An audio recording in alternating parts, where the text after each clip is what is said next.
Looking to do more with your electric drive? Volvo Recharge plug-in hybrids travel further in pure mode. That means more scenic routes, more spontaneous adventures. Volvo Recharge plug-in hybrids do more on electric. Visit volvocars.com/US. I've got a lot of grandbabies, like a lot. And when it comes to finding a gift for each of them, it could add up. But this year, while I was making my way through Walmart, I realized I don't have to spend a lot to get the gifts they'll love. An OPI mini mani set. I'm gonna do so much nail art. Oh yeah, a Lego set. Might own a Walla water bottle. Ooh, and that's just half of them. Shop great gifts they're sure to love for $25 and under at Walmart.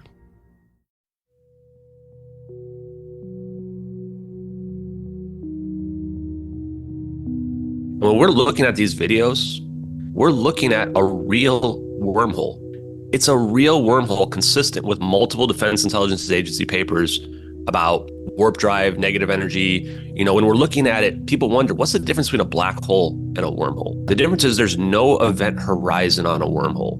What that means is the event horizon on the black hole is where if you go past that point, not even light can escape. There's too much gravitational effect. It means you're getting sucked in, there's no escape. In a wormhole, there is no event horizon. They're humanly traversable. That means the G-forces don't rip you to shreds. It's just a phase transition. It's a hole through, the fabric of reality if you were to bend space-time together. And there's several aspects of it that line up. People wonder, why is there this flash in the satellite video? It's because the photons, when they hit the wormhole, they get caught on the edge and they reflect outwards. And one of those Defense Intelligence Agency papers says it can even be amplified as well, which is why we're seeing this flash in the videos. And it also mentions there's a lensing effect that will occur, which is similar to gravitational lensing, which is what happens when you have light pass around a black hole. And what happens in the final frame before we see the zap happen, we can see the plane blur and stretch a little bit. We can see all the orbs become perfectly flat, like gravitational lensing, because they're creating a field between them where they're about to induce the mouth of this wormhole. We're looking at the real wormhole. The history of our Earth is so different from what we can imagine. The Smithsonian, if they found out about a large skeleton somewhere, was to go get it. I'm going to assume at least one person is right, because if one person's right, it busts the paradigm. It all goes back to the fallen cherub. And the problem with the modern day church, they have a very truncated view of the supernatural. This backdrop that's just pregnant with all kinds of meaning associated with this Mount Hermon event. And this guy defects from the kingdom. That's a big deal.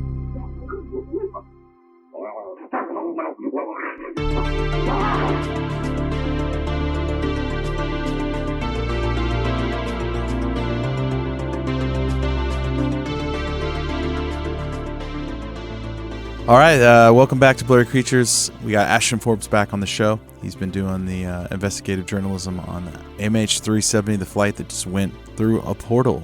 And some people don't believe this technology exists, but we're going to talk about all the quantum physics on this one and just kind of how his own personal discovery of what this means for humanity, but also, what this means for spiritual questions. And I think that's a lot of what we do on this podcast is we talk about things that are outside of the realm of possibility in terms of just your natural everyday thinking, like things like Bigfoot and UFOs and aliens and these creatures that exist. And then all of a sudden you start asking these more spiritual questions. Like, okay, if this thing's out there, then what does that mean? And it's one of those episodes where, discovering this technology that these, whether it's, non-human entities or it's, reverse engineered or whatever it is, what they have makes you ask all these spiritual questions. And I think that's why a lot of people are so skeptical of some of the things we talk about on our show. And I love this though, Nate, because Ashton's been on this trail since these videos surfaced, and he's he's a citizen journalist. He's the guy that is the tip of the spear. Yeah.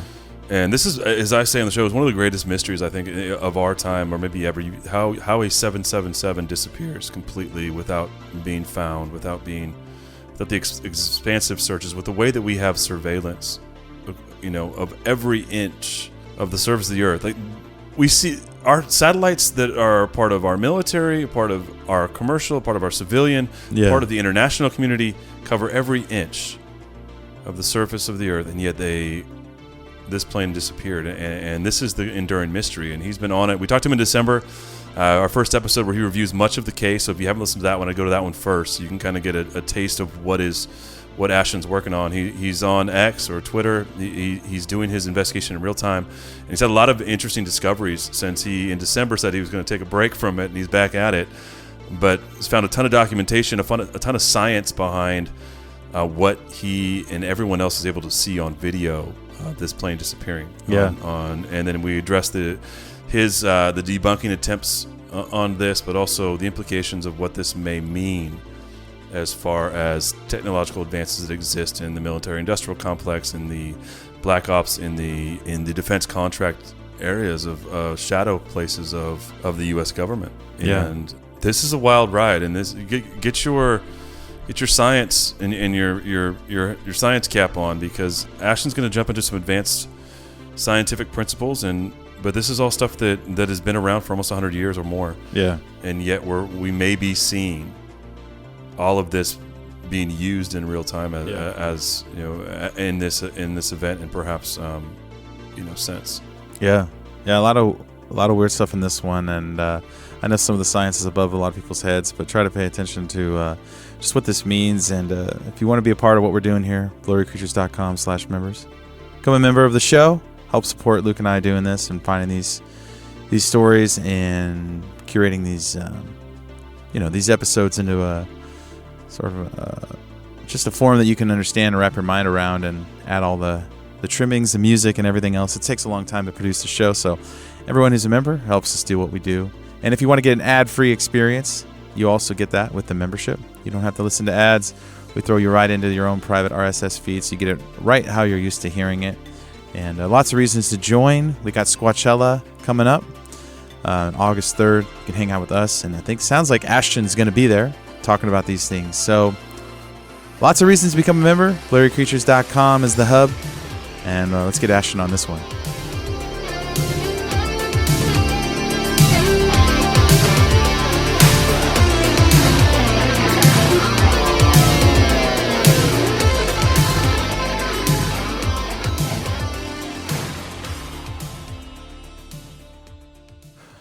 All right. We have to get in the podcast voice going here. There you go. Right?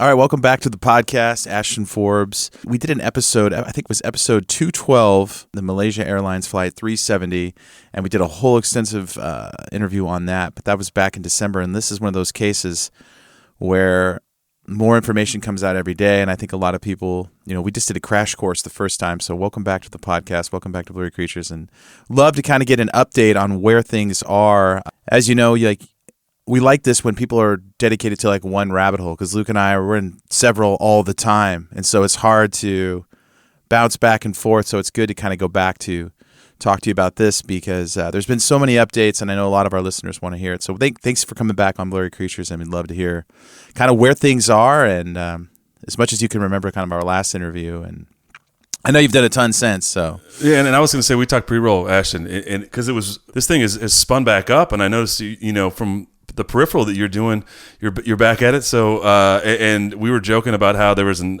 article on Barstool that came out, I think this week, that was talking about MH370. And when we were talking about this last time, you went through all the really fascinating information on the satellite videos and the orbs, but I know a lot of new stuff has come out, and even at recording this today, that yesterday you did a live stream where you released a ton of new information. So, what's kind of happened since, in the past few months? Thanks, Nate and Luke, for having me back on. I think we had a great conversation last time. We dug through probably a lot of the detailed evidence around the videos and some of the technical aspects. So one of the big things that's been happening, which is just kind of incidental, is that Boeing planes are just falling apart left and right everywhere we go. Yeah. Like every single day, there's a new plane falling apart.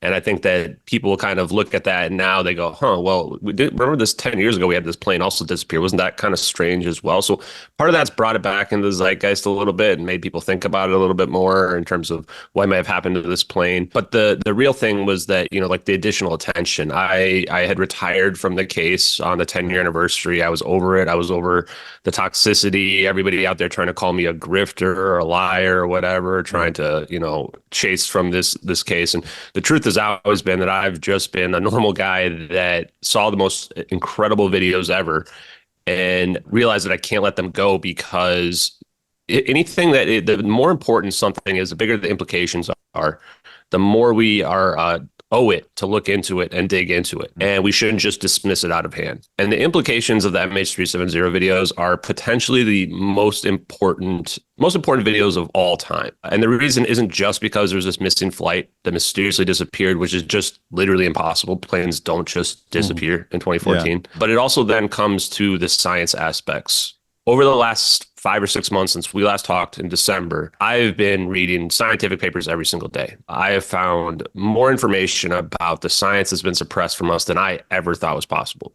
So last time we talked, I said, I got into this related to these videos because if these videos are real, then there should be evidence, real world evidence around the plane flight that kind of corroborates what we see in those videos. And there was more than I could have ever imagined. We found out about this fire event and that there was all these witnesses that saw it. And then why would you cover up a fire event? And then I started talking to engineers and scientists. Salvatore Paez, who has these patents out there for high frequency gravitational wave generator, inertial mass reduction for a transmedium craft, piezoelectric induced high temperature superconductivity. I started talking to my buddy Dave Rossi, who's a DoD contractor. And he's on the record. I took him to Tim Pool with me in January. He's on the record saying he's seen these types of effects in private labs. I talked to my friend Bob Grenier, who does low energy nuclear reactions. And all of these guys are saying that this technology is out there. It's not like magical technology that we can't understand. Yeah. So I started digging into it. I find Defense Intelligence Agency papers. These Defense Intelligence Agency papers are talking about traversable wormholes and stargates and negative energy and warp drive and dark energy and manipulation of extra dimensions. The Kona Blue document drops from the AARO, and it talks about dematerializing and rematerializing objects and other types of scientific concepts. So this is what brought everything back into the limelight, and it's much quicker than I thought. Because I've always said, if this stuff is real, then this science is going to check out. It may take years, but eventually it'll come into the fold. And I think it's already starting to do that. Yeah. Ashton, are these docs and stuff you're reading, is this FOIA Act stuff, or is this all available in the public domain? Both. So it looks like they were FOIA. These were unclassified, and the dates on the documents are 2010. Wow. And they're written for the Defense Intelligence Agency, which, just fun fact, I don't know if this has been since December, but former director of the Defense Intelligence Agency is General Flynn. Well, he follows me on Twitter, on X as well, like randomly out of the blue. So I've got a general following me. I'm pretty sure there's not a lot of people who are out there promoting hoax videos that have generals following them that were former DIA directors. But these papers, when you read through them, they explain everything you see in the videos. And I'm just looking at them going, why do these papers even exist? Yeah. And I start to think maybe they just exist because we have this technology and we've reverse engineered it, developed it, whatever. I don't know the nature of where it came from, but for plausible deniability. So that in the future, if this technology gets out, everyone wonders, how long have we had this? Why are we hiding this? And they go, oh, we weren't hiding this. We had these papers out there in 2010, that, So that's, part of the craziest part. Now, before we get into all the science, though, there's some key aspects that we've been able to uncover that I think are very important regarding the technical aspects of the videos. One was that I found an old post on Reddit the day after the videos reemerged from somebody who claimed to be somebody who had worked with satellites, that was also a pilot, that worked in computer science as well, and they had a lot of years of experience working with it. And they did a full technical analysis of the satellite video, including finding out that 1 meter per pixel is consistent with what satellite capabilities have, and came to the conclusion that what we were looking at in that satellite video is an authentic video, just that people don't understand because we've never seen satellite video before. So that post, and you can find it on my Twitter if people are curious, seems to indicate that the technical aspects of the satellite video are legitimate. It even proved that the clouds are actually moving. A lot of people don't think clouds are moving, but there you can see the clouds, kind of the wind shear on the top of the clouds makes the clouds just move and evolve naturally out there. Now, we also found, in addition to that, that the lighting from the zap is accurate in 3 dimensions. Yeah. And if you line up both videos from 2 different perspectives, you can actually see the same clouds and actually triangulate the position of the drone, which goes to show that what we're looking at here is not some 2D recreation. This requires a 3D rendered environment. And the reason why the people that are trying to debunk these videos don't want to admit that is because it's practically impossible for them to have generated a 3D render environment, let alone the clouds. Making clouds in 3 dimensions is like the most difficult thing to make them accurate. The technical requirements to fake these videos is just beyond belief for the most part, especially in 2014, let alone 2024. Right. And then we also found information about how the satellite video even works. So back in October, I deduced, well, this is some kind of like Google Earth video playback system, because people were saying, well, why doesn't it look like the satellite's moving? And why do the clouds not seem to be moving more or whatever? And the answer is because we were looking at a computer-generated environment that's pulling satellite data all the time. We found the Cyber system that shows that. Well, somebody had pointed out that there's this software called Quick Train Modeler. And so we go to the website and check it out. Turns out this software is used by all branches of the military, the DoD, and the intelligence community. It says right on their website. And so we're like, okay, well, that's weird, because this is kind of what I've been saying is going on. So then we find these other documents that are out there. I don't have the link in front of me right now, but they're military documents. One of them literally says that they integrate Quick Train Modeler with Google Earth. That Google Earth, I think it was Keystone, was partially funded by the CIA, and apparently Google Earth was like at least partially funded by the CIA. Wow. And they actually integrate Google Earth with Quick Train Modeler to produce like tracking capabilities. I'm just looking at it going, well, okay, guys, I'm not psychic. I didn't go back in time after seeing that. So how are we deducing the real capabilities of our tracking systems? And then on the drone side, we found the actual camera, this Westcam MX25. There's a video that was uploaded in 2015. That is a video from the year prior, like just a couple months after this plane disappeared. It's got a timestamp in the top left, and it's actually tracking a commercial airliner. And the movement of the tracking is identical to what you see in the drone video with the manual tracking of following the plane. Now it's in optical vision, but we looked at the capabilities, and it also has color, thermal, night vision as well. All of the requirements that we need for the MH370 drone video. So just all of that, like, I'm just looking at this going like, guys, what more do people need? Like, this is right. I love this because this is, of course, as an investigator, these are the things you have to do to prove. These are the exhibits to prove your case. And I think what a job you're doing. I mean, not to pat you on the back, but to pat you on the back to put these things together. To make them all fair, and then to verify. Here's the camera. Here's the capabilities. Here's an additional video that does exactly the same thing we do from a few months after, or this video did from the same type of technology from just a few months after the MH370 video. As you said, I don't know how you poke any holes in this, and then the cloud thing's fascinating. I mean, that's a really interesting thing that's the hardest thing to fake, even now 10 years later. To make that look real and to create really a 3D world that you can then you can stitch 2 different views together. That's like, if you could do that, you got to be working for Spielberg or something right now, because that is, or not even that, the CIA or somebody else who wants to fake a bunch of stuff, right? But that to me is nutty. And just, I know when we were going through it last time, there was a bunch of folks out to sort of debunk everything that you had found, especially those videos. And then, you've got other hoaxers trying to come into the system and throw you off base. And it's that's why, like, we had the $150,000 bounty for a hoaxer to come forward. And what I've told the debunkers, if you think the videos are fake, find the hoaxer. Like, that's all you have to do, and you'd be able to prove it. To have them bring the source work that they use. I mean, this is masterpieces that have 2 perfectly in sync videos from different angles, which, how many hoax videos have 2 videos from completely different angles, let alone from military assets, one of which no one even knew about? This is still classified to this day. That's crazy. And if I had thought there was any chance there was a hoaxer, I'd have been looking for the hoaxer, because I would have taken $150,000. Right, I'll take it. Yeah, dude, we'll split the money, baby. Yeah, let's go. So, and this is the thing that people say, like, oh, well, this guy's just too deep down the rabbit hole. Nothing could change his mind. No, I've said exactly what would change my mind. You find the hoaxer and have them bring their source work, these masterpieces, so we can get them a job at Marvel Studios or whatever out there. Or find the plane. And at this point, though, finding the plane, like, I hope the CIA is out there dropping pieces of the debris into the South Indian Ocean, because otherwise, like, we got them dead to rights here. This is more evidence than I would have ever imagined in my life. Yeah. And I submitted this case to the AARO as well, the All Domain Anomaly Resolution Office. So I heard back from them in January. I had like an hour and a half phone call one night with a guy who I'm not going to say his name, because the only thing he asked me to not say was his name. But he gave me his rank and name and everything like that. And, he said, oh, well, we can track down, if the videos are real, we would be able to track down the leaker. I gave them Lieutenant Commander Edward C. Lynn's name as the leaker, because if he's the guy that leaked the videos, I mean, that's just absolute 100% proof right there. I mean, they can find out, look at his court case, figure out if this was the information that they didn't want to show the public. And they started ghosting me. Like, they started giving me, like, I would send an update reply like, hey, where's my memorandum record? You said you would get back to me like the next day. And this is now a month later. That was back in February.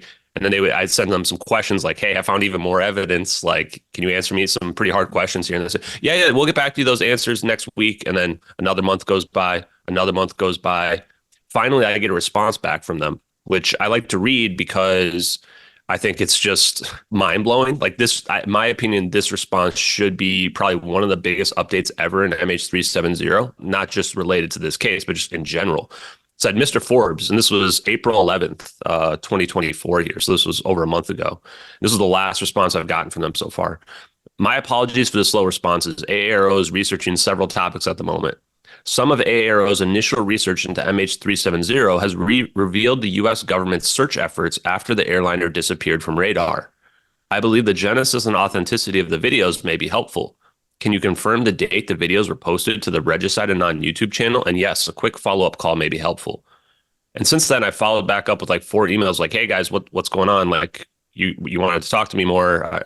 We started learning about the science. I said, here's the information about the science. And Lieutenant Colonel Thomas Bearden, I gave him the Quick Train Modeler, Google Earth. Like, I'm literally staring at the screenshot that says interoperability with Google Earth, Quick Train Modeler, and other programs also enabled us to build 3D dimensional vantage points to gauge suitability of attack by fire positions. It's like, we got the documentation that says, like, this is how this stuff works. Wow. And ghosting me since then. And it really makes you wonder, like, what did they find that made them respond like that? Because otherwise they would have just responded and said, we found nothing, Yeah. And I truly believe, and this is just my opinion, of course, that, I probably red-pilled that person who now is like, oh boy, like what? And they're being told not to respond because there's nothing they can say. Like, we've got so much evidence that if they were to lie, I would just be able to pick out the lie. Yeah. Right. Somebody just ghosts. It's a ghost and they're gone. Yeah. Oh man, that is wild. For listeners, I think that people who aren't up on this case, this means this portal technology is real. This sort of the ability to send something from here to there without it going to the traditional means is a real phenomenon. It's really happening. And actually, it kind of reminds me, and I think maybe we brought this up in the last, but for years, I watched people like you break down the Patterson-Gimlin film, that 1967 Bigfoot film. And they came up with all the same details. There's guys that have devoted their life just to this, like, one film. This like 60 seconds of this creature walking, and they analyze everything from the way that the hips flex, the way that the muscles in the thighs flex. They get down to every single detail, the way that the hand moves and the foot flexes when it's walking, and it's proving where the knee height is compared to a human being. They sort of cleaned it up. They proved that this isn't a hoax. This isn't some guy in a costume. This technology didn't exist.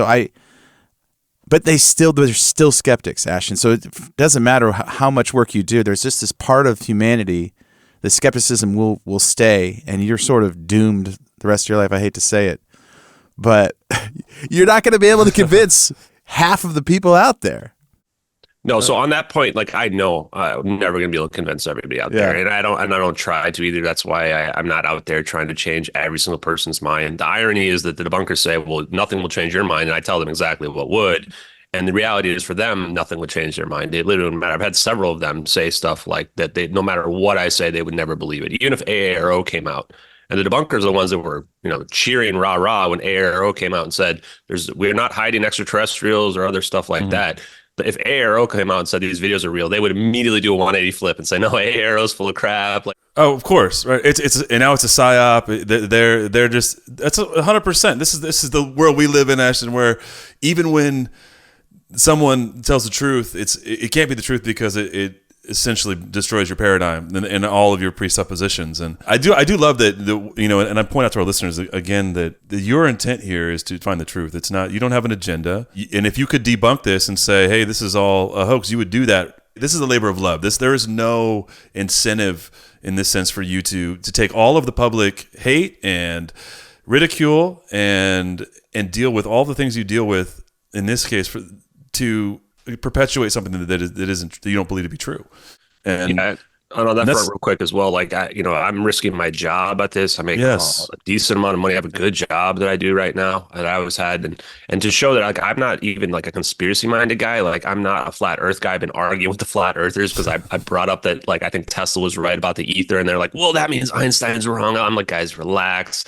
I'm not a 9/11 truther guy. Those people are mad at me too because there's a lot of crossover in some of this stuff. And, and I think it's fine if everyone can believe whatever. I don't go out there trying to tell those people they're wrong or the flat earthers are wrong. Right. I think it's fine. They can believe whatever they want. I'm also not a solar flare guy. The people that are talking about the solar flare is going to wipe us out every day. I'm not into any of that stuff. For me, like I just am interested in the science side of it, but I'm glad that everybody's got their own things out there. And then quickly, I want to address a few of the debunks that are out there as well, because this is one of the major updates that I just spoke about yesterday. Yeah. So I want to start with just the cloud debunk. There was this cloud image that came out in December. A lot of people are aware of it. It seems to have the clouds in there that match the clouds from the satellite video, but you have to like stretch them and reorient them a little bit.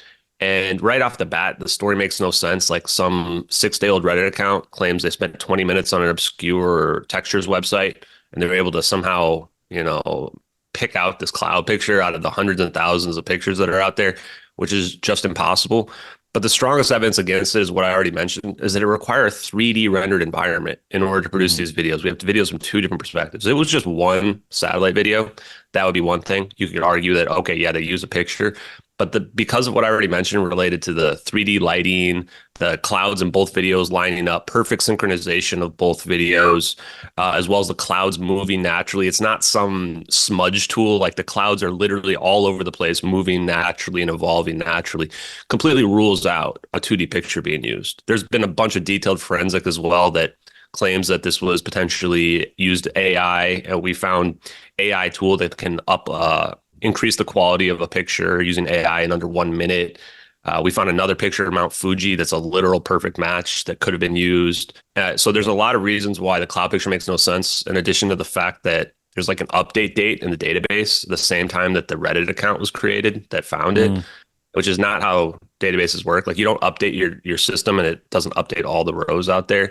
So there's a lot of sketchiness that was going on with that cloud picture. But the most important part is it just can't be a 2D cloud picture in there. Mm-hmm. I also want to say at that point that I do have more additional prominent forensic analysis experts who are planning to help look at these videos as well to prove their authenticity, because that's the level this is risen to now. And these are people that are generally skeptics as well, not people that are like true believer type people, because they've seen the weight of the evidence out there. One person also had replied and said that they did this detailed analysis and said the only way that somebody could have created that picture is that they took the original videos, not the videos that were uploaded, the ones that we're talking about for regicide, but like the real government videos, which would imply that the government took the real satellite videos, turned it into an AI picture, and put it out there on someone's cloud on their thing to be found later on, which is pretty crazy to think about. But if you look at the Vault 7 WikiLeaks, it's actually possible. Now, real quick, the other debunks that are out there, I'm going to go backwards in relevance here. There's one that claims that there's two frames that match. They don't match. We've got detailed analysis that shows that, if you perfectly overlay them and do this like reverse pixel comparison, they don't match. I don't know why people keep pushing and pretending like they do. There's one where jittery contrails debunk that Mick West has promoted, and that was proven to be an artifact of the stabilization software, because the smoke, in fact, it's not even contrailed, it's smoke in the videos. Altitude's too low for it to be smoke. It's light blue and the background's blue. So the stabilization software was seeing the smoke as part of the background. And we were able to prove that because we converted it to black and white, where then the smoke stands out from the background and the jitteriness completely goes away. And it's funny because that is actually real camera shake, because when you zoom in with the drone, the camera is shaking and the shake increases.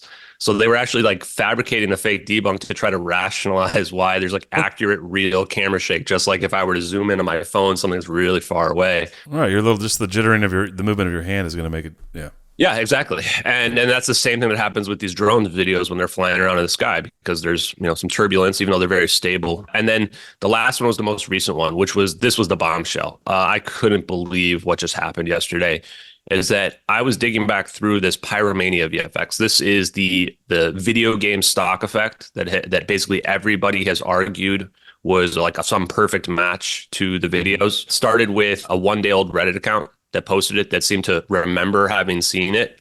And then McWest promoted it. That's when the Corridor crew, the Lore Lodge, took that comparison and they claimed it as their own, said it's a perfect match. They showed falsified versions of it, meaning that they showed modified versions of it and claimed that, it's a perfect match once I modify and change it around. Well, first of all, the one frame that is similar, which I agree is similar, is not a match.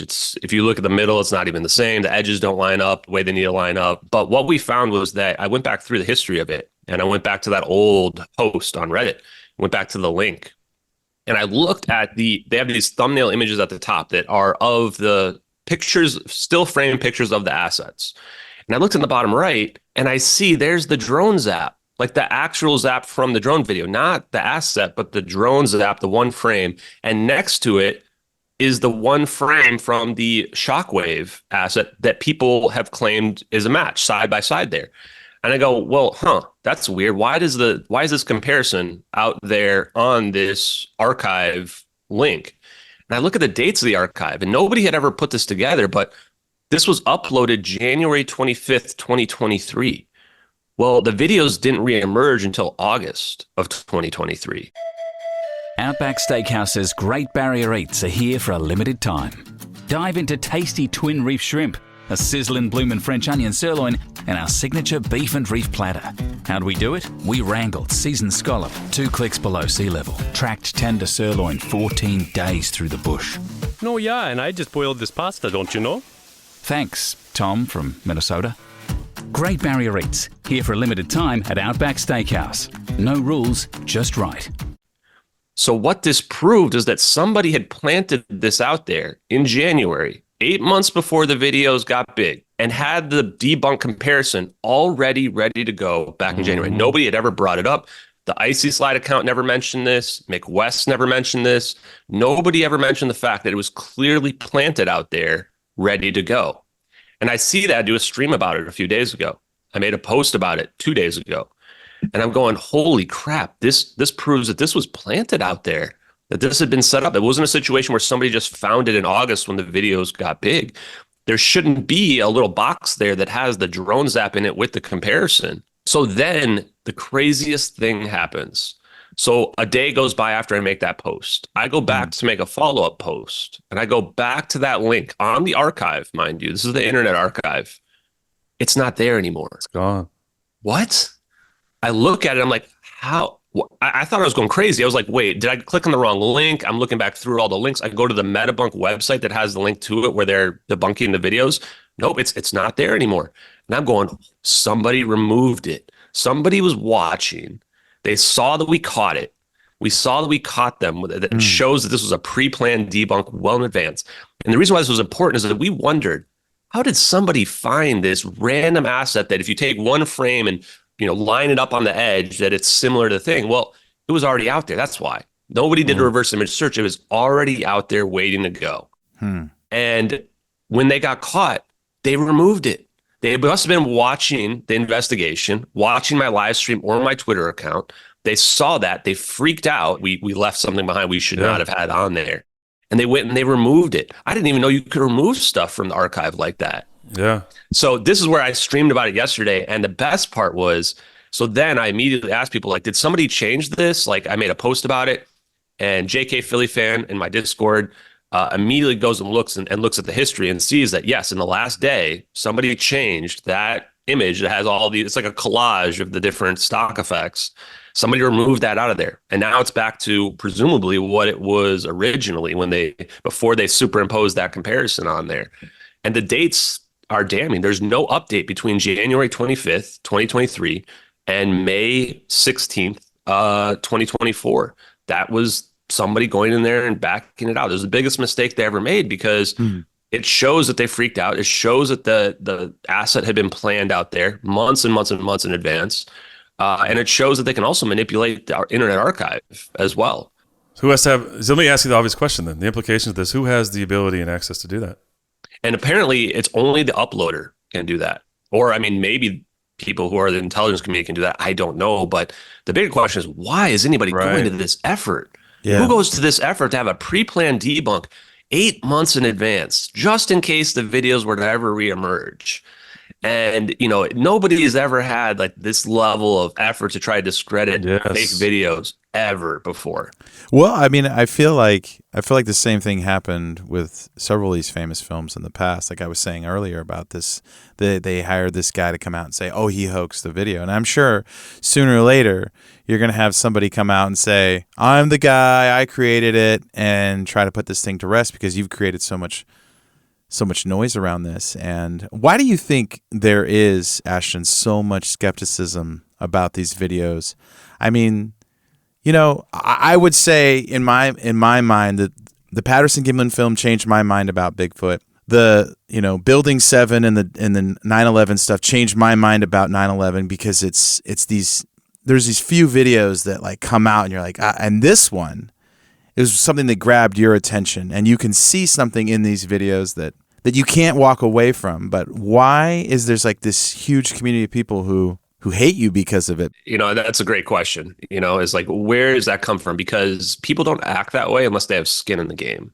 Mm-hmm. You know, is that, like I said about some of the other conspiracies out there, and I do think the Building 7 thing is very odd, but, you know, I'm not big onto other conspiracies in general, but I'm not out there trying to attack people, try to prove them wrong. There's people literally paying hundreds, if not thousands of dollars to promote their content on X, to try to discredit me, slander me, debunk the videos, which is just weird, man. Yeah. Really weird. Yeah. But the answer I think that I've come to is that for a lot of people, this completely threatens their worldview. I don't think it's a majority of intelligence community operatives. I mean, maybe there's some of that, but I think most of it is that it just threatens people's worldview. Because if something like this is possible, then people have to acknowledge that other conspiracies can be possible. Mm-hmm. You know, Mick West said it very well in his Skeptical Inquirer article that he wrote about the MH370 hoax, where he says, why did I get involved? Because it started to get millions of views, which, first of all, what? So you got involved because it got too much attention? That's pretty suspicious. Sounds a little grifty as well. Yeah. Yeah. And then he says, well, if people were to think that this is possible, then they would think other stuff is possible, like stealing an election or QAnon. Those are actually quotes from his article. Yeah. And I go, well, there you go. That's them. They're projecting their own insecurities, because what they're saying there is that if something like this were possible, then they have to start acknowledging that maybe they're wrong about other stuff in their life. Yeah. When we're looking at these videos, we're looking at a real wormhole. I can't believe I'm saying that, but it's a real wormhole consistent with multiple Defense Intelligence Agency papers about warp drive, negative energy, traversable wormholes. You know, when we're looking at it, people wonder, what's the difference between a black hole and a wormhole? Yeah. The difference is there's no event horizon on a wormhole. What that means is the event horizon on the black hole is where if you go past that point, not even light can escape. There's too much gravitational effect. It means you're getting sucked in. There's no escape. In a wormhole, there is no event horizon. They're humanly traversable. That means the G-forces don't rip you to shreds. It's just a phase transition. It's a hole through, you know, the fabric of reality if you were to bend space-time together. Yeah. And there's several aspects of it that line up. People wonder, why is there this flash in the satellite video? It's because the photons, when they hit the wormhole, they get caught on the edge and they reflect outwards. And one of those Defense Intelligence Agency papers says it can even be amplified as well, which is why we're seeing this flash in the videos. And it also mentions there's a lensing effect that will occur, which is similar to gravitational lensing, which is what happens when you have light pass around a black hole. And what happens in the final frame before we see the zap happen?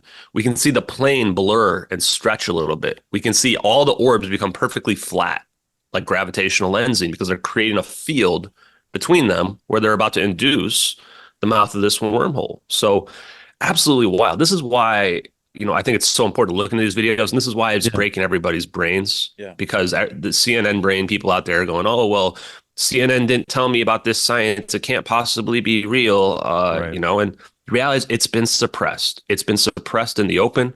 Like I said before, it's all hiding in plain sight. All the stuff that we've uncovered, all these papers, it's just all out there. This is Einstein-Rosen. I mean, we're talking about, Nathan Rosen and Albert Einstein hypothesized, what is it, ER equals EPR, if you're into the sort of the equational stuff that a wormhole is possible, be it quantums and But this we've heard these stories a lot on our show. Like, people be driving and then they'll be 2 hours ahead, or they'll be on another side of town. We've heard this many times, and we get stories sent to us all the time. And whatever, they're stories.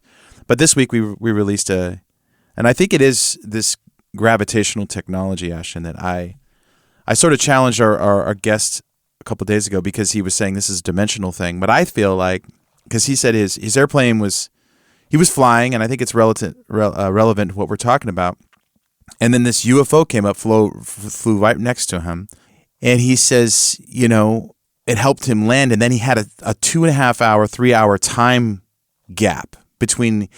He didn't have enough fuel to get to where he was going. And then he lands, and he says everyone was pissed at him because he was like 3 hours late. And he's like, well, in my mind, it was only a couple minutes. And so something happens when I think we've reverse engineered some of this gravitational technology. And when it's powered on, it can affect time, it can affect space.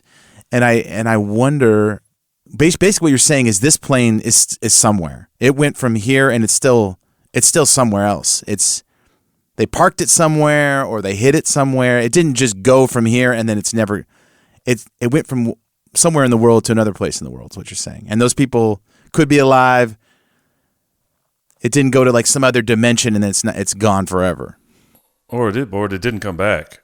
So you sort of have to deal with that. But what it seems to me, and just sort of listening to you and watching your work, is that, and what Nate was saying as well, that when I say we, humanity, and probably in the form of our governments and also the military-industrial complex, so these defense contracting companies that aren't under a jurisdiction of our, they're sort of not under Congress oversight, if you will, have access to, or the ability to, and have technology that we can't maybe even imagine at this point, especially, but now we've seen. And so this is what's so interesting about this, is that the debunking makes sense if you're trying to hide the fact that you have this sort of technology, and exactly. it's not alien, if you will, and I use that in quotes, right? But the idea that we can trace this directly back to a military asset that's watching this happen, and then, as you said in the last episode, it's almost like they were like, okay, mission accomplished, let's go get lunch, right? The camera just stays on. It's this really fascinating sort of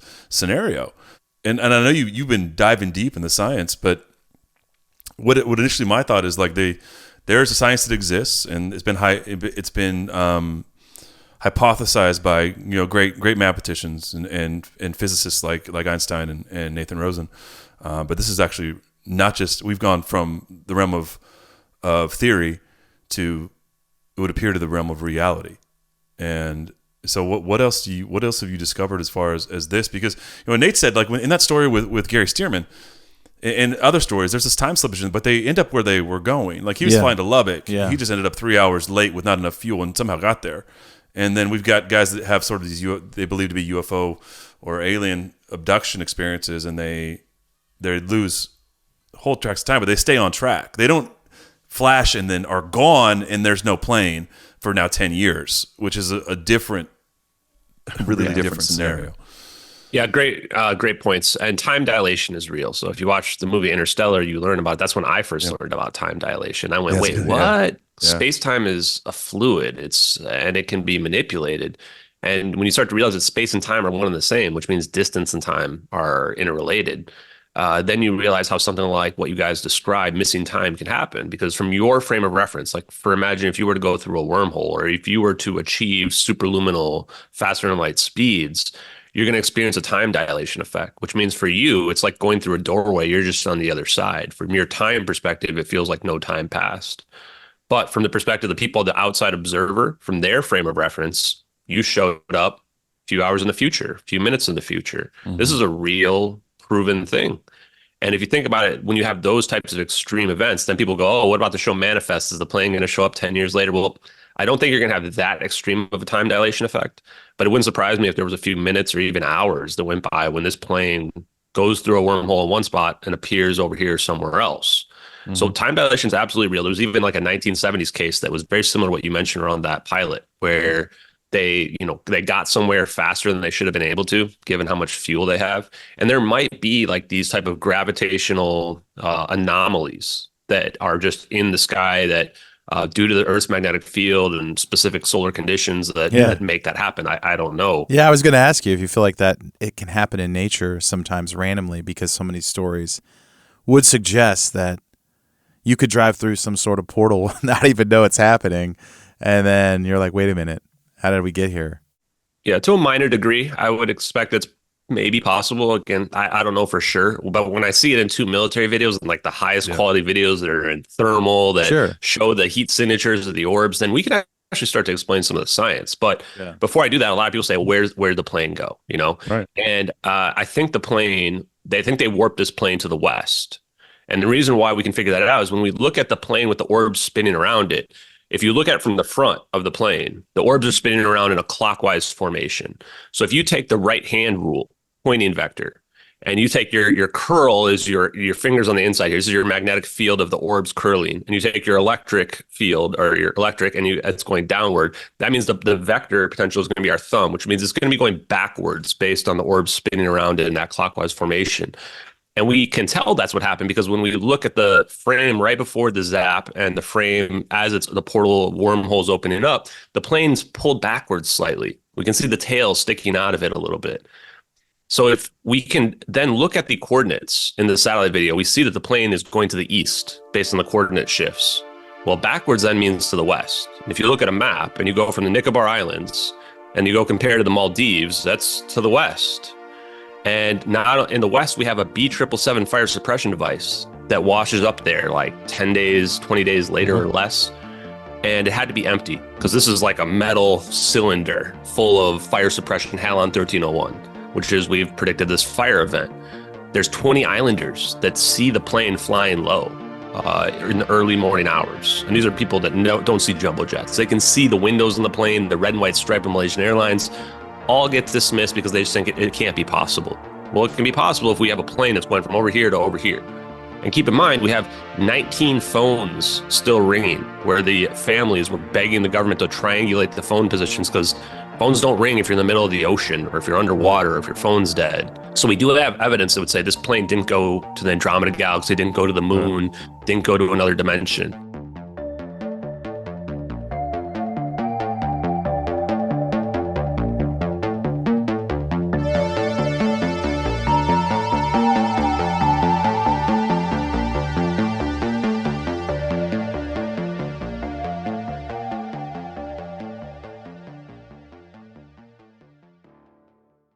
This episode is brought to you by Allstate. Some people just know they could save hundreds on car insurance by checking Allstate first. Like, to check you have the tickets in your wallet first before you drive 2 hours to the big game. Seriously, you had one job. Now the closest you'll get to the 50-yard line is parking lot D. Yeah, checking first is smart. So check Allstate first for a quote that could save you hundreds. You're in good hands with Allstate. Savings vary. Terms apply. Allstate Fire and Casualty Insurance Company and Affiliates. Northbrook, Illinois. Now, the science is incredible. I urge everybody out there. What I'm going to tell you guys is stuff that you don't have to believe me. You can just go verify it for yourself. The defense contractors are hiding this technology. That I am 100% sure about, that they have magical technology that we can't even wrap our brains around. I think that explains why the whole case of the UFO phenomenon in general, you hear like Joe Rogan and Tucker Carlson, these people talking about they're trying to figure out what the UFO phenomenon is all about. The reason for the disclosure and the obfuscation and the trying to convince everybody it's all about aliens is because we have magical technology that they don't want to reveal because it's a national security issue. I know for a fact that there are very powerful politicians that know about this technology and they know about these videos. I've seen it for myself. I can't post it, but I've seen it for myself. Now, the science related to it, like you mentioned, ER equals EPR. Luke, you really impressed me there. You're the first podcaster to bring up ER equals EPR. I like quantums, bro. I think it's so fascinating. It breaks my brain a little bit, and I don't really understand it, but I know that space-time is. I've looked into the Einstein-Rosen and what they proposed, and so every once in a while I'll deep dive on it. Well, Ashton, so I mean, based on just loosely like what we hear on our stories, that's kind of how my mind works. Do you believe still this is like a government reverse engineered technology? Maybe this is the government's way of doing this, whereas maybe some other advanced tech has different ways of traversing. Because it sounds like these UFOs, they can just do the same thing. It's like it's almost like a built-in feature. This is like air conditioning for them, right? They can just kind of go to and from. But this isn't like a UFO event. This is something that we were testing out our technology maybe on this aircraft. Or any other updated ideas of why this flight specifically? Yeah, great questions. And that's the big questions that I've been wondering in the background. So, of course, what I'm going to say here is speculative based on my own research. But, last time we talked, I thought this has got to be reverse engineered technology. Now I'm not so sure anymore. Now, the more I learn, the less I know. It's like I look into it and I realize, like what Luke was talking about, so ER equals EPR was promoted by Juan Maldacena and Leonard Susskind back in 2013, which is the idea of a wormhole is equivalent to quantum entanglement, and that this is how we can unify the theories out there. Absolutely think that's real. I start digging back to the history of all this stuff. I think that in order for a lot of this to be possible, we need an extra dimension, which would be, I'm bringing back the ether. It's just a cool ass name. Tesla talked about it. Kaluza had promoted this idea of that's how we can unify electromagnetics and gravity back in 1919. That's 105 years ago that this idea was out there. And that the idea of the ether is this idea that... And they didn't like it back then either. They didn't like that knowledge being. They were trying to suppress his knowledge back then, Tesla, and so we, that now we talk about the quantum fluctuations in the vacuum and the virtual particles, and it's just the ether with extra steps. I'm just being honest with you guys because imagine that the ether is the fabric our reality is painted on. The reason why we don't see it is because it's a self-correcting mechanism that just constantly closes itself up. It's a pressure differential between our reality and the underlying ether. And so if we were to rip away at it, what's going to happen is it's going to close up right away unless we keep that energy level required in order to keep it open, just like a wormhole has been speculated. And that the ether represents unlimited negative energy because of that reaction, because that reaction is automatic, that closing up of supposedly, the wormhole. So for me, I thought at first it's got to be reverse engineered technology. And now I'm going, well, how long have we had this? And I look back to find the Philadelphia experiment. That was 1943. That was before we even dropped the atomic bomb. I think that that's when we accidentally figured out that if with the right electromagnetic forces, you can actually bend space-time. And that we've potentially been trying to develop it since then. I think the technology we see in these videos with respect to creating a wormhole is probably, based on the scientific papers, early 2000s-ish. Wouldn't surprise me if it coincides with quantum computer development, because when we look at the orientation of those orbs spinning around the plane, like that is, nobody's flying in that. That's like a computer program or some kind of controlled automated mechanism in there. So the other things that I found out related to this were Thomas Bearden, who goes back to the 80s, and he talks about this idea of scalar physics. So we messed up. All the textbooks in the United States are wrong. I'm going to go ahead and just throw that out there. We're tracking, bro. We're tracking. Because what happened was we took Maxwell's equations. He had 20 equations. They have a scalar potential in them. And Oliver Heaviside came in and reduced them down to just 4 equations. And when we did that, they just set, I think it's, I'm going to say the name wrong, but basically we got rid of that extra scalar potential. And what that meant was people thought, well, the scalar potential is nothing. But there's a quick example that I can show you that shows it's not nothing. What is a scalar potential, Ashton? So I would take this rubber band and I pull equally on both sides. The physics would say the forces canceling each other out. so that there's nothing left. The rubber band's not moving left or right, therefore there's nothing left. I pull twice as hard, physics would still say it's nothing left because both sides are canceling each other out. If I pull super hard here, this rubber band's going to snap. But technically, the forces are canceling each other out. But why is the rubber band snapping? Well, that's because there's the stress in the medium of the rubber band. Just like if you were plucking a guitar string.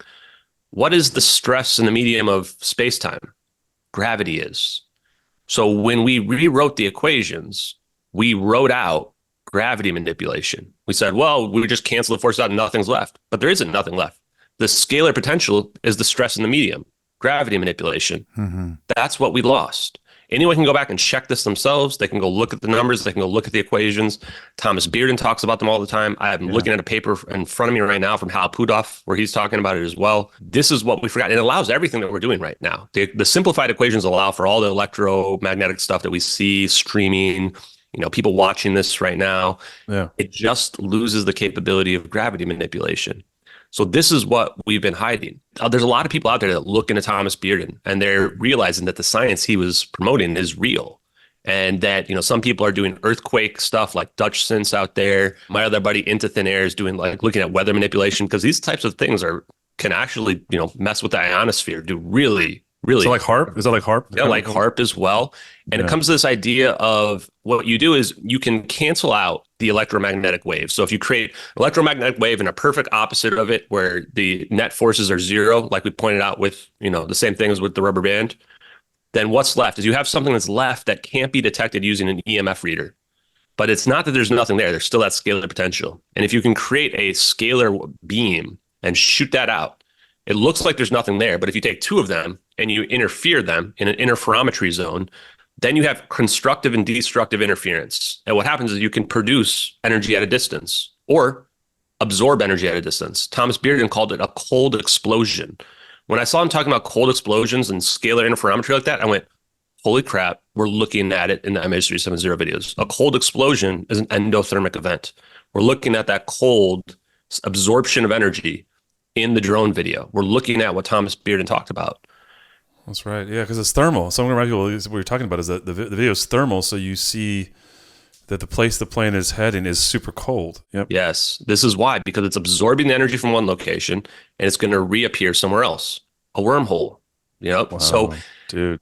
Yeah, that's and wild. he would That's talk about wild, man. And then to recap, all those equations existed, and then they were reduced by Oliver Heaviside. Yes, to the point where you remove essentially the key element to the tech. And this is why we can't figure it out. This is why we can't unify the forces, because the textbooks are wrong. People are learning incorrectly. Yeah. They're not realizing that this is all out there. And this is what's blew my mind more than anything, because I love science. And I started finding this, and I see Thomas Bearden was talking about this in 1985. His videos are incredible.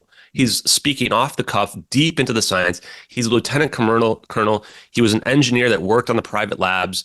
He talks about the ether being real and that Tesla had measured the speed of light going faster, 50 times the speed of light in the ether. He says he's seen it in private labs going at least 8 times the speed of light. Wow. This answers all the problems. Like, the ether is the answer, because in the ether, the speed of light's no longer constant. The speed of light only goes the speed we see it, because we're in the medium all the time. Yeah, and we say, remind us what you're saying about ether again, Ashton. That's just another term for dimension, for another dimension, for a dimensionality. Yeah, and it's not bizarro dimension. A lot of people are like, oh, they're in a different bizarro dimension. No, it's just the underlying framework of our reality. So if I were to take this napkin's kind of bent, it's the same thing as what we need for a wormhole. It's like, why can we bend space-time like this? Because there's an extra dimension. So what we're doing is we're bending the interaction between our reality and the ether that's out there using gravity. Yeah, yes. Exactly. And this explains, because gravity itself is just the interaction between the two dimensions. Gravity is not this thing that that we can, some kind of force that's constantly just in our world pulling down. It's the interaction, the negative pressure between the ether and our reality. And this explains the Big Bang. People say, well, in the Big Bang theory argues that the universe expanded faster than the speed of light. Well, how is that possible? The speed of light is the speed limit. We know there must be a way. And the answer is because you can imagine the ether, and then you can imagine this big bang of mass of our reality expanding out into it. And that's the idea of dark energy. They say that dark energy is the reason why you can have this expansion faster than the speed of light. Well, dark energy is just negative energy, which is what the ether is filled with, negative energy. And that's exactly also what we need to create a wormhole. And I'm pretty sure this isn't all just a coincidence. I'm pretty sure this is going to end up being the answer to dark energy. And that when this, we can prove that we can create a wormhole and teleport an object, that this will all end up being proven. Now, lastly, as well, so Thomas Bearden, I don't think he had quite envisioned the level of technology we're seeing right now, but he talks about phase conjugation. And phase conjugation is this idea where a phase conjugate mirror, this is the analogy I'll give you guys. If you look at a mirror, depending on the angle you're looking at, like if I look kind of down on the mirror, I can see the bottom half of my body. In a phase conjugate mirror, whatever you're looking at, the light reflects directly back at the source, even at an angle, which seems like magic. And what that means, if you were looking into a phase conjugate mirror, the only thing you would see in the mirror is your irises. You wouldn't see any of the rest of your body.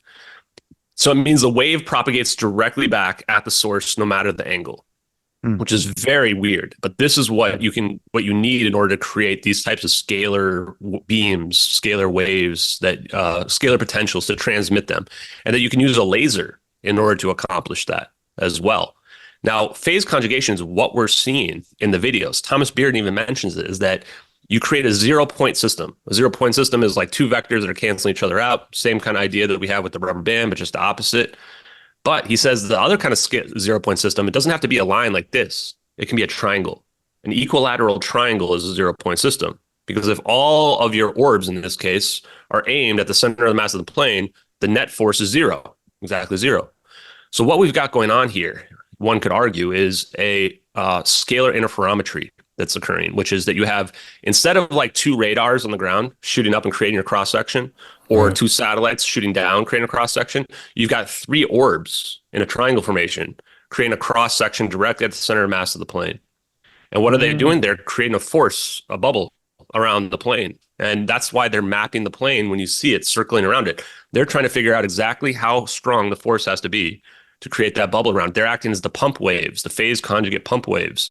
You need three to make a triangle. Yeah, you need the three orbs and three orbs. And that's the minimum number you need to create a two-dimensional, shape in a three-dimensional space. If it was two, it wouldn't work. Three is the minimum that you would need. And when we look at it, it's a three-phase 0-point, 120-degree electrical system that people pointed out. That formation is consistent with electrical engineering. And when they converge, it's something called Coulomb's law, which says that the electric force increases exponentially as the distance between the charges converges, which is what we need to create a force that's so powerful that it can break through something called the Schwinger limit, where space-time becomes nonlinear. I would argue that the space-time becoming nonlinear is just another word for puncturing through the reality to the ether that's out there. And it's at that point, Schwinger limit? Schwinger limit. You can go look it up. It requires... We are an 80s show, Ashton, so it makes you think of Wayne's World right away. That feels like what I've sort of imagined over the years listening to just the UFO stories. It's like they poke a hole in the ether, and then they're just being just enough energy to be sucked into it. Mm-hmm. And they're almost moving through time. They're not moving any way that we understand how things move in our dimension. Kind of the energy that they're just pulling out of nowhere. It's just right there. They don't. It's that free energy concept that you've been talking about. And is it as much as where as it is when? We've talked about that, Nate, before. Yeah. Like the idea that when also matters when you start to manipulate these things, because it changes. But they're being sucked into it, not being thrusted from behind. They're not being pushed in. They're being sucked into it. Yeah. Well, this is the Bob Lazar thing too, right? So if you ascribe to anything Bob Lazar says, or what he reported, it was that the UFOs that they were purportedly working on were all powered by were essentially a gravity manipulation drive, where instead of being pushed, they were pulling, which. This is what I was thinking about as we're talking about this, because it's a manipulation of gravity, and so you're creating this field in this sense of the way they talk about these things flying, where you're being pulled by gravity instead of pushed. But then it's interesting because all of this hinges on gravity, and what you were talking about is they just pulled that out, which is really interesting to me. And I have a billion questions. I want to continue on the science, because I'm just like, if we have this, and I don't want to jump ahead, but like, what are they going to do with this? Like, besides disappear 777, it feels like such a... Yep. So hold that thought for a second. Yeah. I'll explain that there's three different types of propulsion that can come from this too, which are all relevant to the UFO phenomenon. One is just EM drive, which is the idea of just pushing off the vacuum state. where you can create a propulsion mechanism. So I think Charles Bueller was just in the news recently talking about this EM drive, and then we can create this anti-gravity effect, et cetera. Right. So that's like Star Trek impulse drive, where it's just like you have this ability to no propellant coming out that you can just push. And so you can imagine if you're looking at a UFO floating, that's what it might be doing. Because it's not disappearing or whatever, it's just floating freely out in the sky. We can't really tell how. Yeah, exactly. The next one is warp drive, which is what we see the orbs in the MH370 video doing, which is they're creating space in front of them with those dark lines. Like imagine like you have a rug underneath you and you're pulling the rug and you're not moving. It's just the rug is moving, you know, or something equivalent to that. They're doing that with space time itself. This is warp drive. This is Alcubierre warp drive, just like Star Trek. It's Gene Roddenberry. Yeah, it's Gene Roddenberry. And people said that he got told like information about this. So, I mean, really makes you wonder. Bro, I need something to say. Like, we could put our tinfoil hats on and be like, he knew about all this somehow. Yeah. And then the last one is wormholes, which could be the phase conjugation event, which is where you're just literally breaking through the fabric of reality and, you know, creating a tunnel between 2 points. And then your phase conjugate event, like you have the 3 orbs converging, creating this wormhole. But where's it going? Well, then you have a 4th orb somewhere else over here. And so you take your 4th orb and you shoot a beam, a phase conjugate beam at the interferometry zone. And what happens? It creates a perfect reflection straight back, snaps it over here somewhere else. This is the idea of what Thomas Bieran promoted. So I'm arguing that all 3 of those things are possible. And what does that mean? Like you just said. Yeah. Well, the answer is that means that free energy is possible. I mean, just first of all, like where are these orbs even getting energy from? They're getting it from the environment. And if we can actually manipulate the ether, which if you look into the Casimir effect proves that we can see negative energy. We take 2 plates and put them next to each other, you get this repulsive force. This shows that it's like an ether out there. The physicists would say, oh, it's the virtual particles are coming in and out of existence or whatever. No, it's just the ether. It's showing this pressure that it always exists out there. And if we can then manipulate that and use that represents free energy. If you can scale it up, and you can tap into the ether, so to speak. That's Tesla. This is Tesla. This is why these people say he was killed, right? I mean, this is what, or JP Morgan, you can't put a meter on it. Yeah, you can't. Yeah. And that's what this all leads to. So that's how huge the implications of this are, is that you realize, like, this was the plot of the Fallout show that was just on. I mean, spoiler alert for everybody out there, but they talk about free energy and you realize the huge implications. And this starts to make you understand, like, this is why they're covering it up. It's bigger than 239 people on board an airplane, although my heart goes out to the family members of those people who disappeared. I don't know if they're alive or not. I truly don't. But this goes so much bigger than that, because even warping an object, even gravity manipulation is huge. But what's bigger than that is free energy for the world. Like that changed absolutely everything out there. Well, it's freedom. It's freedom. Yeah, there's no more you can't enslave people that need to pay you for something that you can have the switch for or the governor for. All of a sudden, yeah. Well, what makes me think this is more in the not human technology that's been reverse engineered is that if it was some sort of government experiment, you think they would do this somewhere in the desert, in a covert setting where they sent some government plane through a portal just to kind of test it out. This is a civilian plane. It's really strange that this technology would be used on this unless there's some sort of... I can answer that too. So that's a good question that people want to know about, is why this plane? Why a commercial airliner? Well, the 20 Freescale semiconductor employees. The 2 things that stick out in this plane, the 500 pounds of lithium-ion batteries that have been outlawed in passenger planes in the cargo bays that we got way too much, and they're right next to the electronics bay, which is the last place you want them to be. And the 20 Freescale semiconductor employees that are on board this plane that have been connected to a National Security Agency 2005 report about commercial emergence of superconducting microchips, which are used in every advanced technology that's out there. And they're all sitting next to each other. Way too many people on one plane. 8 of them are Chinese nationals working for an American company. The number 1 target for espionage and intellectual property theft is foreign nationals that work for American companies. China steals $600 billion per year. So why do this? This is a message. This is a message to our adversaries. What's the point of a super weapon if no one knows you have it? Right.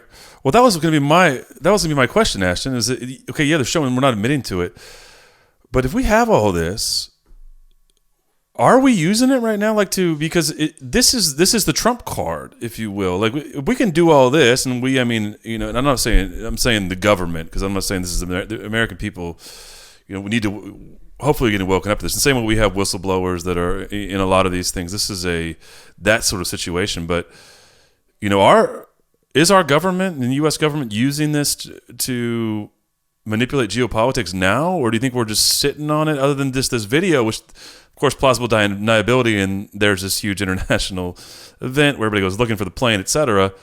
Do you think we're using this now, or it's in operation in a sense to manipulate the international stage to the druthers of whoever is behind this? I don't even necessarily think I don't think it's really personally our elected officials so much as it is the unregulated factions of our the covert administrative elite, so to speak. Sure, exactly right. People say the deep state is one of those words, but it's all the places that can't be governed by the will of the people. It's not. Yeah, and this is why the Congress and their UAP hearings is never going to uncover anything. No 100% people that are out there. Yeah. This stuff is hidden in private contractors and through 3-letter agencies, and very compartmentalized, and the amount of people that know is much smaller than people think. The engineers are never going to come out. Bob Lazar come out and said that he wouldn't go whistleblower again because he got to work with magical technology. This is how it gets kept hidden. Semiconductors and plasma physics are the secret to this. I couldn't believe it. Go look at semiconductor stocks over the last 5 or 10 years. It's like this. And China just invested like $140 billion in this. Why do people think that the United States hasn't been directly attacked? Because we have super weapons. Because we sent a message to Putin and Xi, sorry if I'm butchering his name, China and Russia, to say, like, if you mess with us, your plane is going to get zapped out of the sky. We have an unstoppable super weapon. We can destroy you anytime we want. People say, well, why don't we use it to have Ukraine win the war? The point of the war in Ukraine is not for us to win the war. No, it's of course a battle not. Of attrition. It's not meant to be won. It's meant to be persistent. We're like just every other war, Russia. Ashton. Like Afghanistan was never meant to be. These are exactly. This is all about economics. As always, it's always about. You got it. And so, why do you think that China and Russia are, working together as well? They just, they were just hugging on TV or whatever yesterday. And why do you think they're investing into this technology and semiconductors so hard? It's because they're trying to catch up. Like, we leapfrogged Russia probably back when the Soviet Union fell, and China is desperately trying to catch up. And I would argue they probably are. I think that some of these drone incursions we've been hearing about the last few years, these aren't just random drones. These are like stuff equivalent to what we have with the orbs, but it's China or Russia's versions of them. And nobody is saying anything about it because this is the most secret super weapons on the planet, significantly more than nukes. So you're saying they're sending a message, basically? Not just me. Joseph P. Farrell on March 20th did an interview, and I couldn't believe I found this interview where he had almost pieced everything together. He said that it seems like there's somebody using some kind of, I heard rumors that U.S. used a super weapon on the plane, and that this was a message, but he couldn't figure out that it was the semiconductor employees. That was the motive, because semiconductors are what allows all this to go down. Tiny microchips that can produce anti-gravitational effects. Lockheed Martin has a coherent matter wave beam patent. This is the exact type of transducer we need to convert one type of energy into another, to be able to convert an electromagnetic wave into a gravitational potential, a scalar potential. If you know how big it is, 10 microns. 10 microns? That's like the size of a bacteria. Yeah, basically invisible. And Freescale had just come out with a microchip that was smaller than a dimple in a golf ball. And they were connected to U.S. aerospace and defense through serving radio frequency power needs, which is exactly how all the science I just explained work. Phase conjugation. This is why radars can be turned into a directed energy weapon through all of this. So they're definitely the motive, I have no doubt. And like you guys said, like, why go through all this? Why have this fire event? I think the fire event was planned. I think the whole thing was espionage from the beginning. The fire event is to divert the plane away from the South China Sea, away from China, over to the rendezvous location where you're going to zap the plane away, where China and Russia will see it, but they don't know exactly what happened. And this is why they came down on Edward C. Land so hard, because he leaks these videos.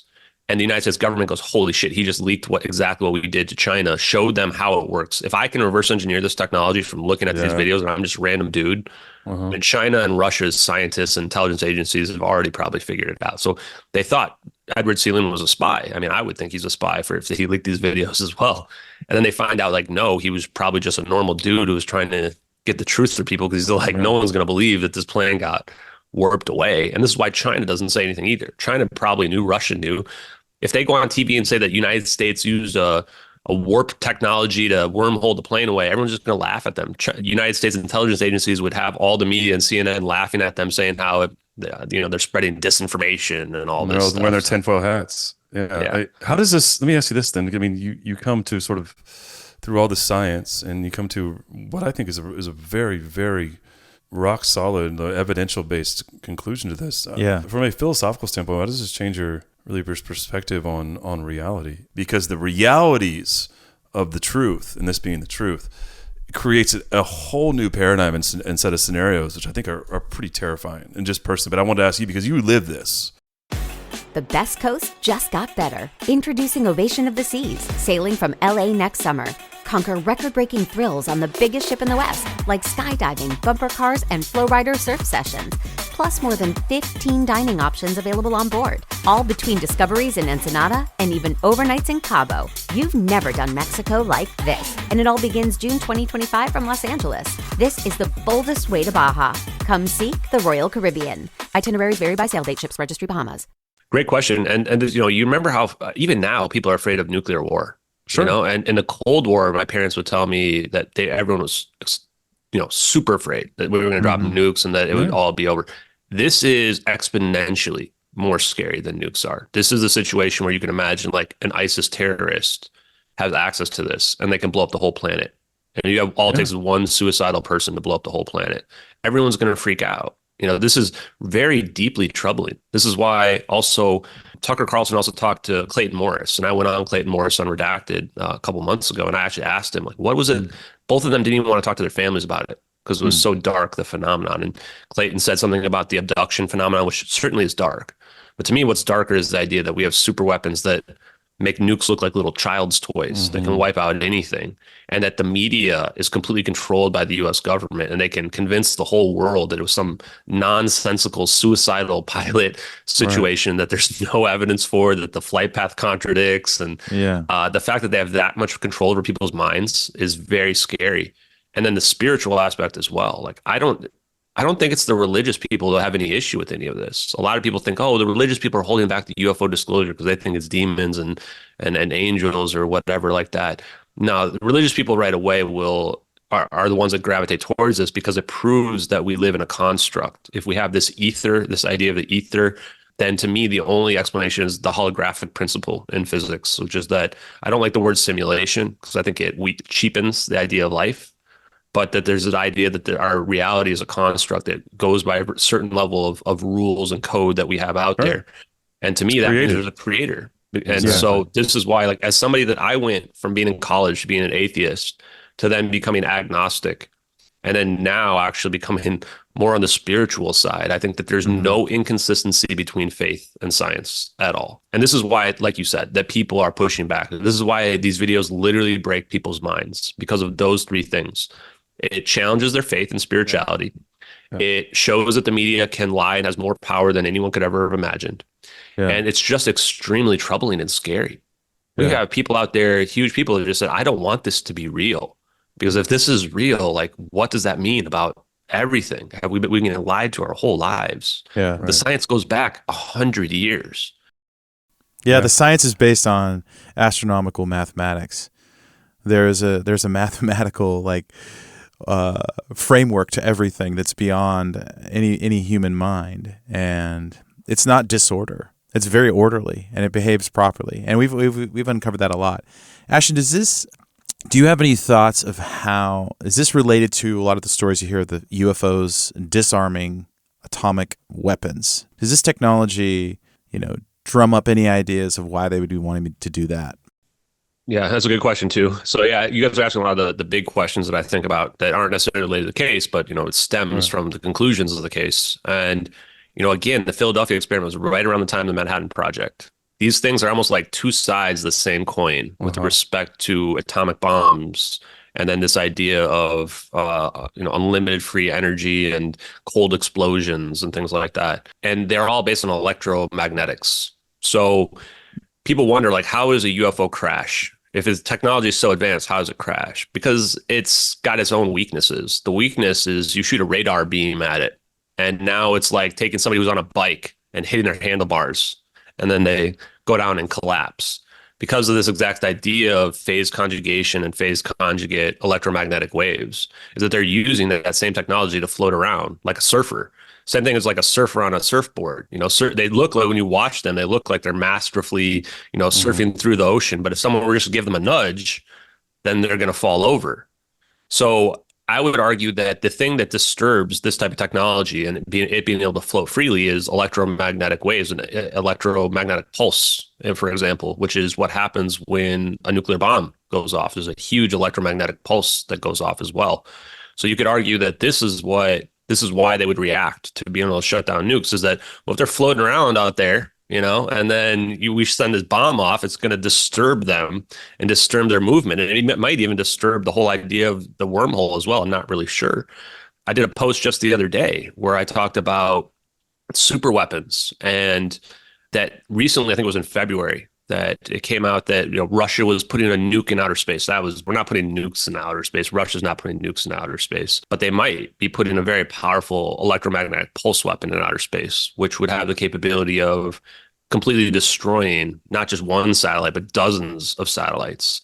And as we found from this investigation, we have this huge constellation of satellites that's scanning the whole world, creating these ground-based tracking systems. That's how our spy satellite surveillance works.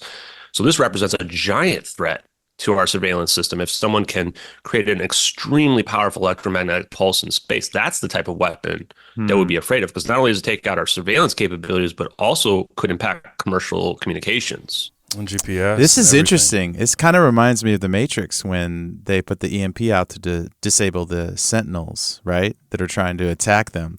And you wonder all the time, there's so much hidden in these films that we've watched, but it's like, that's a great theory. I've never really thought about that, in the sense that a nuke, we brought on a guy and we did a whole episode on it, that the traffic of UFOs, Ashton, is supposedly, it's way greater than we even can think. We think there's just like one UFO here, there, and so on and so forth. But he did an experiment with all of our listeners to take 240 frames per second, film in the sky, and if you slow it down, you'll see stuff moving that's not bugs, it's not birds, but they fly at a frame rate that we can't detect. So if there is this crazy amount of traffic of UFOs constantly kind of going around, and you set off a nuclear, so you could have potentially thousands of crash devices all at once crashing down, and we would discover all this craft that's been here all along. I mean, that's what I would assume that they don't want to have happen, right? Because we have like the Roswell crash and a couple of these other famous crashes, but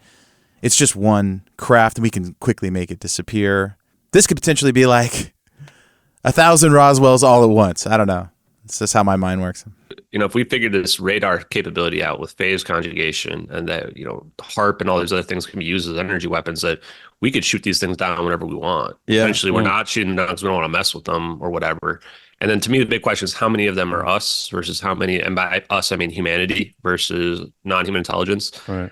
I don't really know, but I would speculate similar to what Dr. Greer mentions, that maybe it's 90% of them are ours at this point. This would explain why the sightings are going up and up and up. And people send me lots and lots of videos of lights moving around weirdly in the sky. And, maybe those are some of ours, The big surprise to me was also this idea of the plasma physics around it, which is the idea of an exotic vacuum object, a magnetic monopole.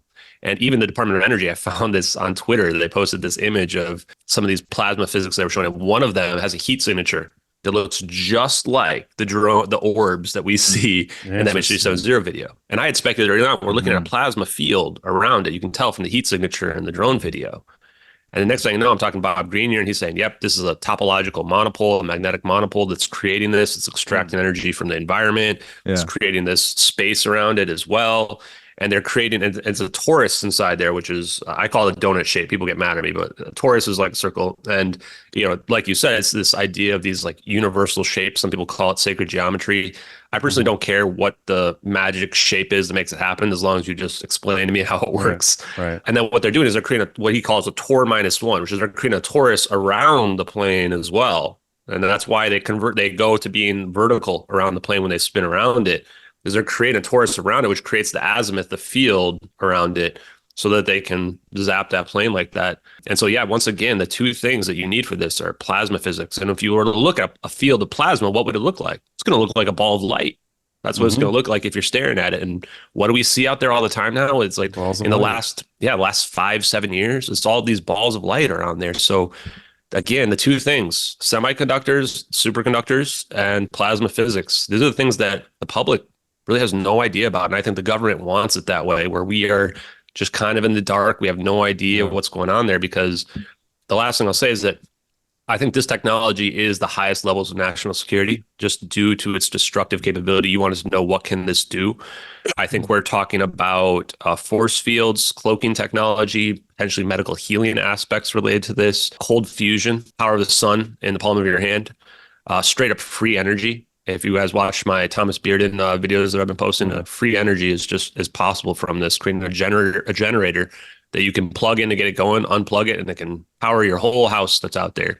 It can create these teleportation type effects through wormholes, impulse drive, but also destructive super weapons that are completely unstoppable. So this is why the government would hide it, in my opinion at least, is that not just the ontological shock values that we talked about, but also because whoever controls this has full military supremacy over the whole planet, can't be touched, can't be messed with. I think it explains why the United States hasn't been directly messed with in 70 years. It's the ring of power, man. Yeah, the ring of power. That's the ring of power. Yeah. Ashton, I love it, man. I think there's one thing I wanted to just hit on, which is interesting, is that your journey personally to the conclusion there's a creator. And I love that. You know, we're Christians, and we tend to look at everything through that. That's what we try to do in our show, look through a worldview. But I think in all the darkness and everything, what was impressed upon me is that if you can come to that conclusion that this is a created order, that someone had to, that something in our word, God created this. That I think there's the hope in there too, right? Is that he's in charge, is still in charge, and maybe that's answering my own question. Is as you think about super weapons. And the stuff that's out there, and the capabilities and the destructive capabilities of this, I think if you don't anchor yourself to a place of faith, I don't know how you really, and perhaps that's why this still is hidden. Is I don't know how people would be able to put that into a perspective that isn't completely doomsday, terrifying, and end of hope. And I think your journey is so interesting because having done all this and coming to the place you have personally. I imagine it's a tough place to continue to tread if you don't have some kind of hope that there's something greater that's in control as humans tinker with all of the created order, right? Yeah. And I think that's such an interesting conclusion. I actually it was cool to hear that on a personal level, because we did a lot of dark places on our show. We try to expose a lot of the darkness and stuff, and I always want to find the hope in there, and I think that has got to be the place of hope.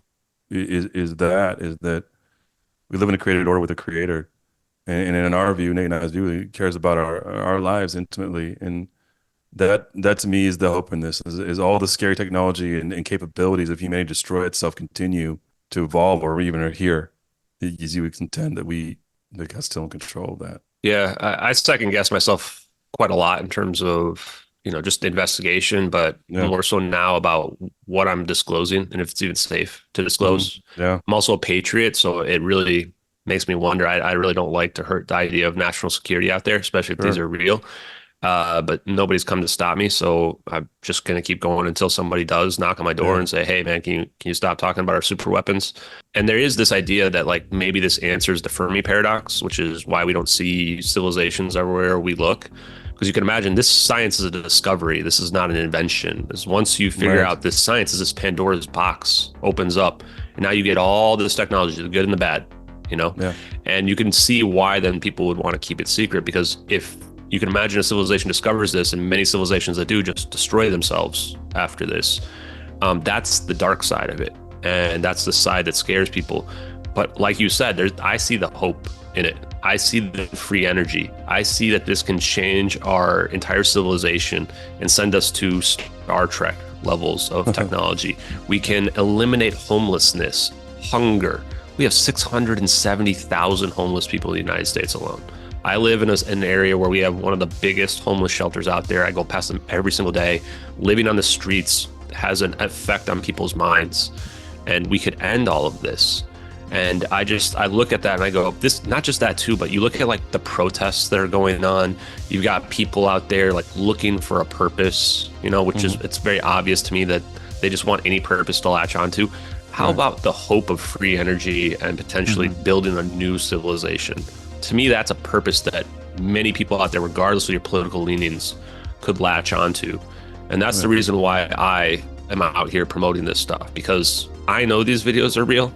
I know people that work on the technology that's real, and that they have the same thing. They have the same perspective that I do, which is, yes, it's scary. Yes, it's dangerous.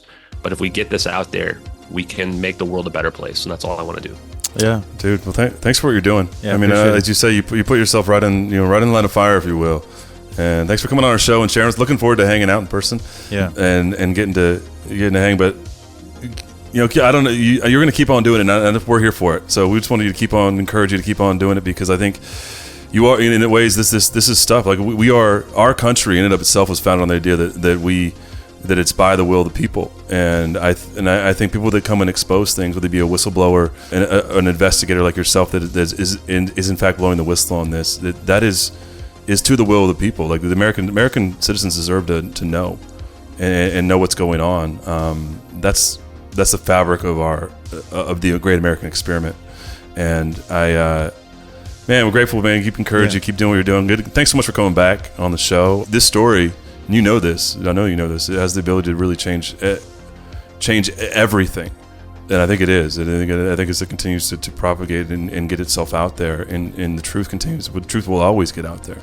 That this is as you said, with free energy and all the implications around that, and also the implications around what's happening in the geopolitical world. This has the ability to change everything. And so what a time this is. This is wild. So thanks again, man. Yeah, man. Yeah, thank you guys very much. Appreciate you guys.